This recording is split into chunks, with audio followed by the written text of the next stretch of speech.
hi and welcome to the PMP discussion. And before we take the conversation forward, why don't you give a brief introduction about you and then we jump into the queries and questions related to PMP. Absolutely, Saket. First of all, thank you for helping me out. So about a brief introduction about myself. I am an HR professional with 15 years of experience. I've been working with one of the big four and I'm heading their shared services team. Right now, I've taken this as an assignment to clear the PMP exam. So I've gone through a learning course and I'm scheduled to give exam on September the 12th. And while giving few of the practice tests, I've given 4 or 5 practice tests. I found that I'm not able to reach that 80% magic figure. So I'm somewhere coming around 78, 79% on a regular basis over the last 3 tests. So I was trying to understand, where am I going wrong? I have identified few of the issues which I thought that I'll check with you, just to tell you that there are few videos on free float, total float, lead and lag. I've learned from you. So I've had, but there are few, but I'm still searching. There are few videos which are not available. So I thought I'd reach out to you and see, is there any way you could help me out with few questions which I had, which I think will help me clear the exam. Sure. So I think first, thank you for the introduction. And I think you don't have to worry about a particular test and particular figure. The only thing we can figure out is that if you know why the questions are going wrong and you can learn from it and don't repeat it. And there could be a possibility where the test itself may have a wrong understanding of project management, because that keeps happening. So be little clear about what do you think, why do you think, and then it is okay. So let's get back and start with your queries. Yeah. So Saket, what I found in 4 or 5 tests which I've given, one area where I'm consistently, which I thought is easier for other people, I'm making a lot of mistakes is in closing process. Okay. So my average scores are coming around 64%. Otherwise, on my other processes, I'm scoring pretty much above 80s. And I realized that I'm getting confused between acceptance of requirement and the scope, which I thought is done at a validate scope level.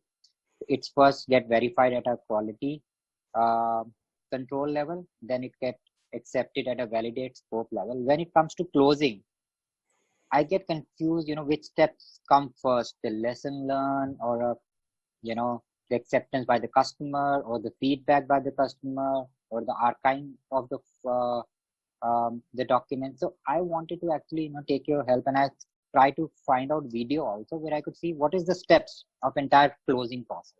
Sure. So if you could help me on that was my one point. And there are 2-3 more areas. So you want me to list down that first? I think we go one by one. Yeah. Go one by one. So if I don't remember, but I can locate it. I think we had something, a webinar or a Google Hangout discussion, primarily focusing on closing. So that is something we can refer later on. So the idea is that when you are doing validate scope kind of process, you are progressively checking that are you delivering what customer is looking for. And when you are closing the project, you are ensuring it's like a final deliverables are delivered to them or not. So it's like this. You may have taken a contract for making a house, and as you do something, say you may finish the furnishing, you may finish the plumbing, you may finish the electricity, you take the customer acknowledgement that, okay, this has been done as per your expectation and this is closed. So you have been progressively taking customer acceptance on the deliverables. But when you are submitting your final report, you may give a complete report that this was my requirement, my job, and this part was done, this part was done, and you may attach that I have already taken acceptance on plumbing, I have already taken acceptance on electricity. So all those things are attached in the annexure, and this is the final deliverable, the house I am handing over to you. Okay. So something like this. It makes sense now. Yeah. And there is a probability customer may relook at it. There is nothing like, but you have your evidences attached. Yeah, because now this is like a small example of house. In a complex environment, you may have a different guys taking care of progressive validate scope thing. So you might be going to a representative 1, he says, yeah, this is good. You might be going representative 2, this is good. But finally, when you do a closing, there may be a different set of stakeholders. They says, okay, have you done it? Then you say, yeah, you can check with your guy. This was signature that is we have taken. And it may happen that that the project sponsor or whoever is the guy, he may end up calling their people that, okay, have you validated? Have you checked? These guys are going from tomorrow. Are you sure? He's saying everything is complete. So something like that.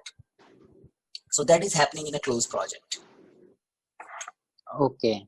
And what is the difference between close, when you do the procurement, control procurement, there's a closing of procurement which you do, the claim settlement. True. And how does it different from a closing of the project again? True. Sure. So now the way we have to see procurement from PMP exam perspective, it is a procurement done for the project. So it's like this, that same house example, you as a project manager might have procured different things for finishing that house. And maybe the electricity related work was already done and the vendor, whatever he has supplied, you have already closed it. But the house is not yet closed because your customer has not taken it. So the closing of a procurement could be progressive based on the type of outsourcing or type of work you are giving to your vendor as a project owner. And once that is complete, you settle down all the claims and you may validate your customer also that this electricity looking good, and this is something I got from outside also, these things were supplied, but as per your satisfaction, we are also closing this vendor. Now you might have not received money for your house delivery, or you might have received some advance money for your house delivery, but depending upon procurement terms and condition, you may pay the money, you may settle the claims, or you settle down that part of it. Now, in general, when you finish the whole project for your house, you are expected to close all the procurements you have done for that particular house. So it's like that it should not happen that you are closing the project, but the contract between you and the plumbing guy, the outsourced plumbing guy, is still open. And he might have do some part of work, or there is a still dispute between you and him. But because you are trying to close the master work, the overall work. So this is how we can visualize that. Okay, so close procurement may happen progressively based on procurement scope of work. So you do talk about procurement scope of work, which is a subset of your project work. So just to get more clarity, so basically when you are doing a closing of procurement, or like you said, for electricity, it will fall under control procurement process. But when you are closing, so I'm getting a little bit confused here. So do the entire closing of procurement falls under which process group? Okay, so just for making it more and more clear, now I better open a PMBOK. So I use the exact term and rather than just an explanation of it. Just give me a second.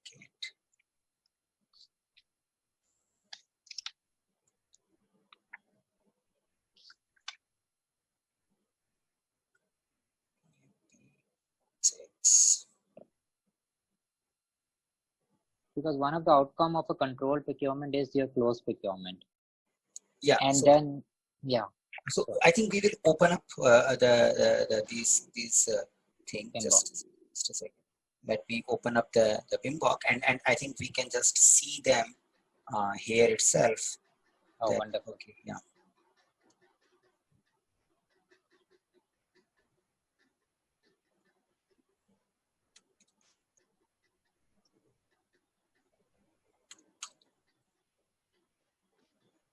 Now, we wanted to discuss the control procurement, Yeah.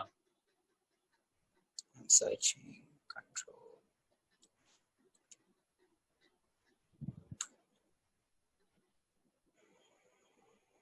I wanted to discuss that the outcome of a control procurement is also closing the procurement, but that's a progressive. Maybe it's one particular vendor. So but when all the vendors get closed, it comes under closing, or it comes under control only, but you need to get a sign off from somewhere in the closing. just saying. So I'm looking procurement line number. I'm just trying to search and reach to the line number so that we don't have any confusion Sure. about procurement is the last process.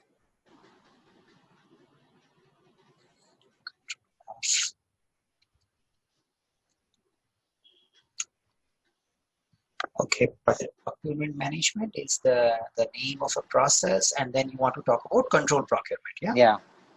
Okay, control procurement. So the question which you are saying is that in a control procurement, now I think it is coming on the screen. So in the control procurement, you can see the closed procurements as an output. Is it what you are saying? Yeah. Yeah. So the question is that, is this happening progressively? That's the question. And how does it relate to the closing process? Yeah. So what I see here is that in a control procurement, throughout the process, along with, so it's like,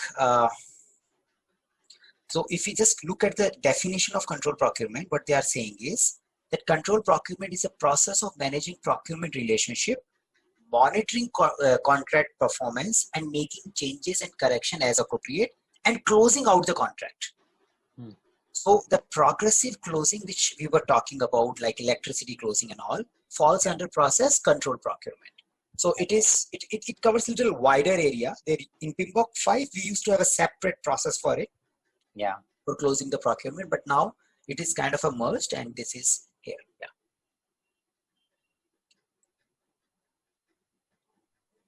So it's in a closed control procurement. Yeah, go ahead. Yeah. And so my question is then, do we have to do anything in a closing process where we need to complete the final sign off from the customer that I've completed all the, is it through the customer, through the vendor, that I think all the procurement processes have been closed? Yes. Because before that, like you said, that the final deliverables with all the attachments have been verified by the customer already. That's the point. So the idea is, even if they are verified, but you may want to tell to your sponsor that this has been done now. Yeah. And that is the intent behind this particular activity, that okay, before we close, I'm just trying to search the close project also, if we can easily locate it and see the diagram. So from that validation point of view, that okay, everything has been done, we look at the control procurement's output there. Okay. I'm just searching if in case I can show you the diagram itself.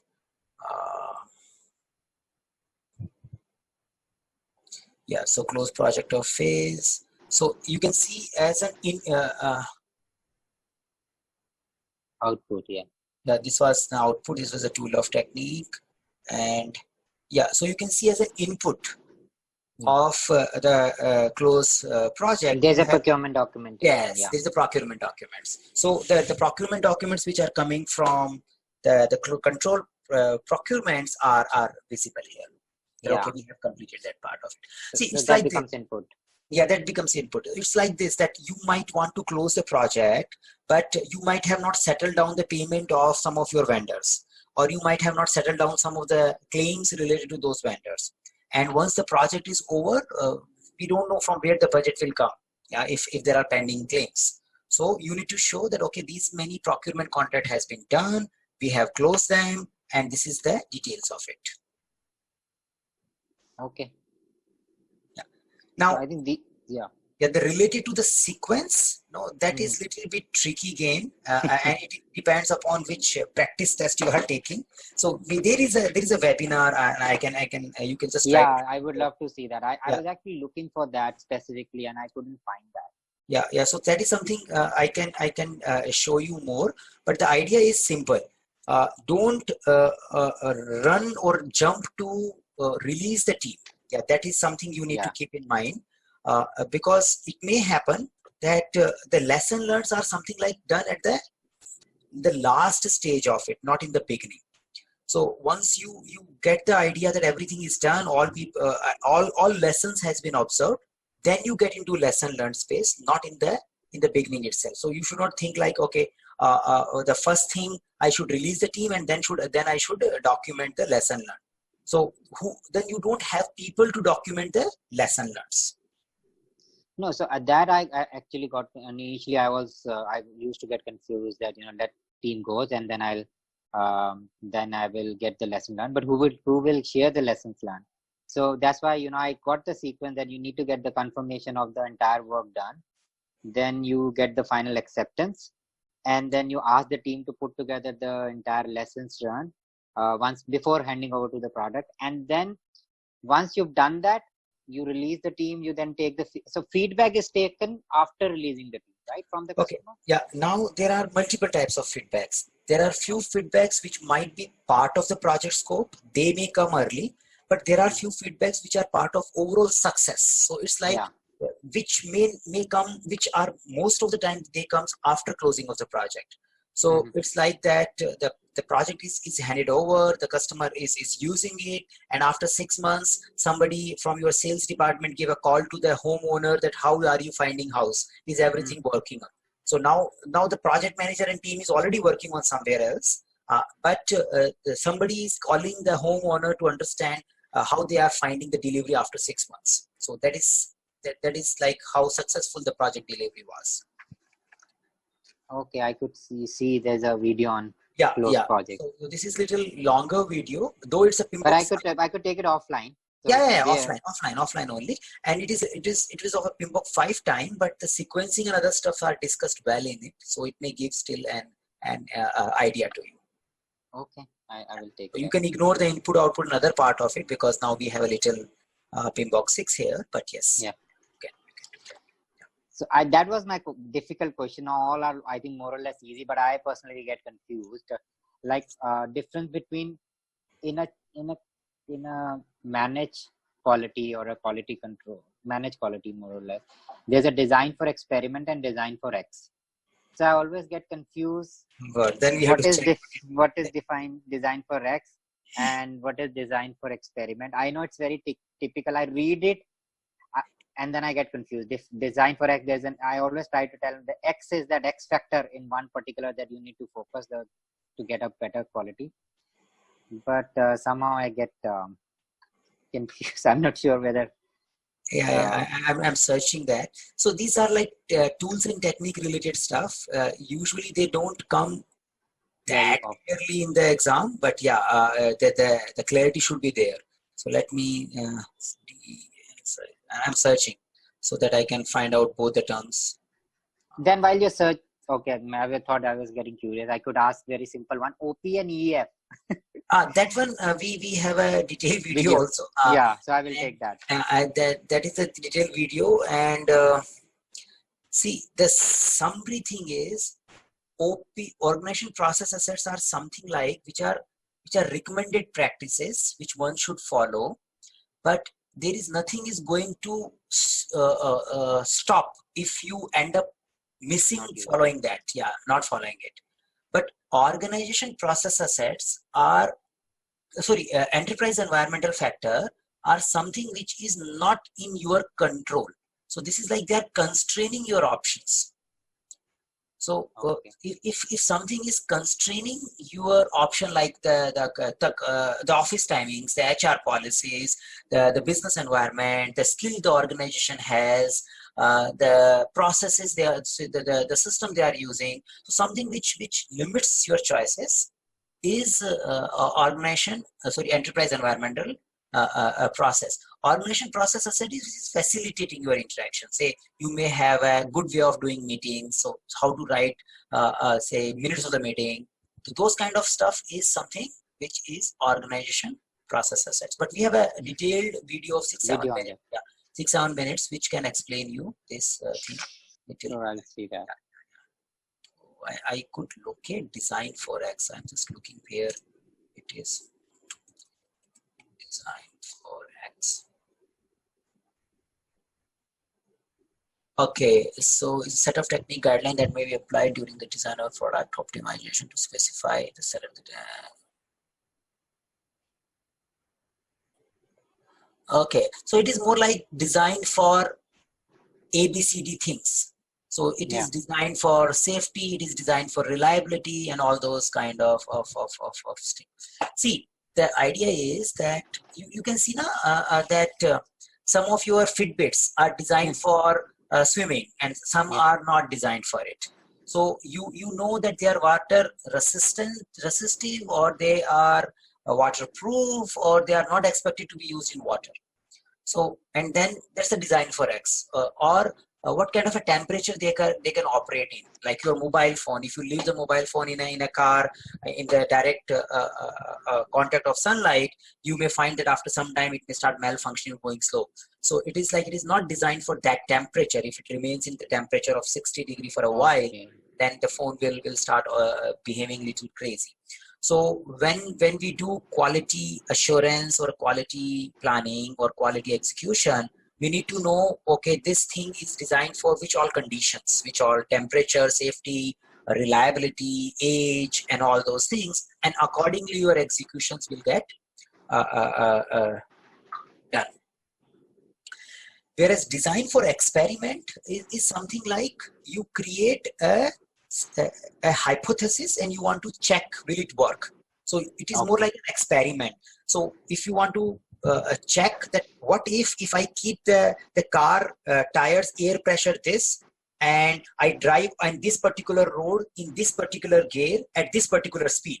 So you have created an experiment, and then you want to check the fuel average. So you have created an experiment where there are multiple variables, and you want to check how the car produces a fuel average. So you design an experiment and you do that. Okay, thank you. Something like, but don't worry too much about this. It is just like, okay, it's a technique. It may come as a indirectly referring somewhere, because there are so many quality terms, and if we start getting into the details of it, it's not expected from PMP exam, more or less. How about EAC formulas? There are 3-4 different formulas. So, I know that I get confused there also, because this comes as a choice, that what would be your formula which you'll be using. So I know when you goof up, then it's very simple, AC plus ETC. True. So again, there is a video for that. There is a video for that. Yeah. So if you can just write EAC, iZenBridge, you will find it. This simple thing, you need to find the best possible thing. So sometime when you know that whatever happened before was, all the estimates were irrelevant, you start thinking of re-estimating. And if re-estimating is an option, then you take, okay, whatever cost was before, take the latest estimates. When you see the trends are going to continue. So if it was 20% expensive before, it will remain 20% expensive. Then you go with the same trend formula, where you put that variance in account. When you believe that changes, the trends were just for a while, now the weather has changed and we will go back. So you absorb the current variance and you live with, and believe that next of the forecast will follow the initial budgets. So more or less like this, there is a video you can explore, and then practice will definitely, you can solve this problem. Yeah, it is not that much. But recently what we have observed is the amount of numerical questions used to come are gradually decreasing. So don't worry that much about that. But yeah, it is good to know. But yeah, some practice tests might be still heavy in those things, but the real exam may not be. So Saket, so now that you know that I've got 2-3 weeks now, almost 3 weeks before I give exam. So, and what would be your suggestion in next 3 weeks? What should I do? Should I read it, PMBOK and Rita once again? This is the 2 books which I'm referring. One is PMBOK and the Rita book. So I've read it 2-3 times, Rita, and I've read it once PMBOK. So what is your suggestion? So my suggestion is that rather than reading it in a sequence, just like okay, let's finish it 1 to 1, because now you may better do practice tests and find out the areas which you might missed reading well when you were reading it.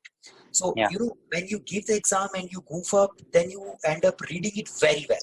Yeah, and that's good. Monolithically read it, then 50% things will not go into the head. So it is okay to quick do a browsing, that okay, you understand the process, you visualize the things, and when you do that quick reading, focus on the sequence of activities, like, okay, once this is done, what happened next? Okay, the change request has been raised, what happened next? What happened next? What kind of information is needed? So that kind of visualization you do. After that, focus on some of the practice tests, and based on how you perform there, dig deeper. But okay, this area looks like I overlooked, I need to read it again. So do any specific brand practice test you would recommend, or I could doing, I don't think that yeah, there is a specific brand and all, but you should be able to detect if that practice test has a problem, and as soon as you start detecting, it means you are doing good. So you don't necessarily always agree to a one particular test taker's writer's opinion, because that's just an opinion. The real exam will have the real exam in PMP is based on the group opinion about a particular question, and group is that who was giving the exam before you. So they put some practice, they put some dummy questions in it, they observe for a while, and then they see that how usually the practitioners choose the options, and when they see a clear trend, they make that answer final. Yeah, so that's how it gets validated. So there is no one person, one book, or one opinion can read that. So it is a generic understanding which usually come from best practices in the industry and outlined by PMBOK. That's it. So overall outline of PMBOK and best practices should help you to find the best answer. So I know there's another question which probably would be my last for this video, would be what earlier there used to be a percentage passing marks. I'm going back to, because that's one of the objective I have now. Everywhere when I get time, I read about the PMP so that I clear the exam. So what is I know there's no clear passing mark, which is earlier used to be 61%. So what is the fermentation and combination they decide on the passing the marks? What usually I see, the test takers who take program from us, and I see their journey, the test takers who take the exam little seriously end up doing 4 or 5 practice tests, and they end up analyzing their mistakes and correcting it. They don't face any issue in the PMP exam.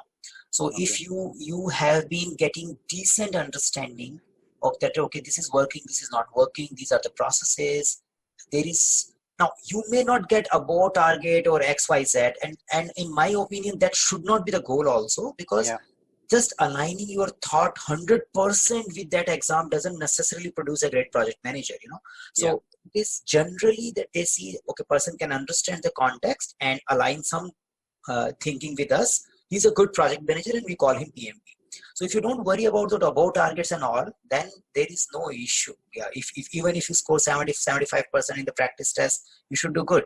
Yeah, provided you know where you are doing mistake and why are you doing mistake, and you can fix them things. So people usually who end up missing the exams are the one who don't prepare the 200 question, who don't practice giving 200 question in a one stretch. And they start facing time issues, they start facing stress issues, and then they end up missing good amount of questions in the real exam. So that's the one of the reason which makes people go wrong.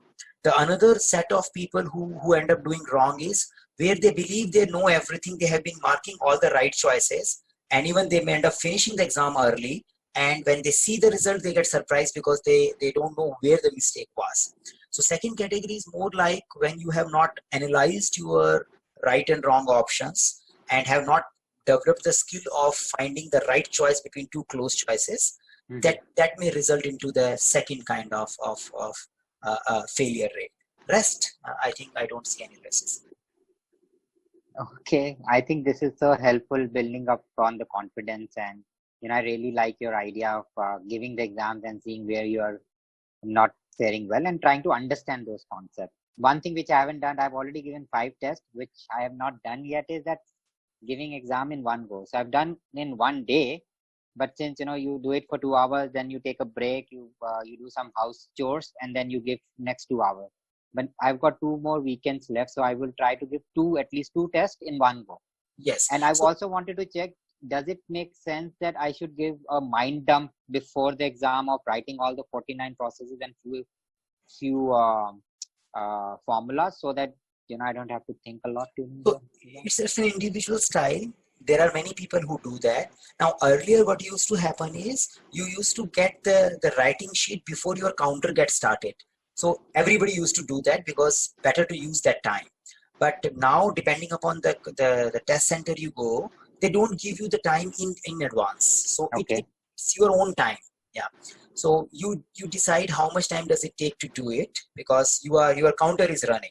So if you see you can do it in a 4-5 minutes and you feel that after that I can refer it as a ease. So you need to check your time, how much time will you take to do a bind up. Yeah. And then see what utility you can make. And giving the questions in a one stretch is important because in the real exam you will feel stressed, and if you are familiar with that stress, then you can handle it with ease because you know how does it feel after giving 100 questions. But if that feeling comes as a surprise during the test only, then it may derail you. Yeah. Okay. Thank you so much, Saket. It's been really helpful. I'll watch all your videos you've recommended. And thank you so much. This is so helpful. Thank you. Nice talking to you. Yeah. Thank you. Bye.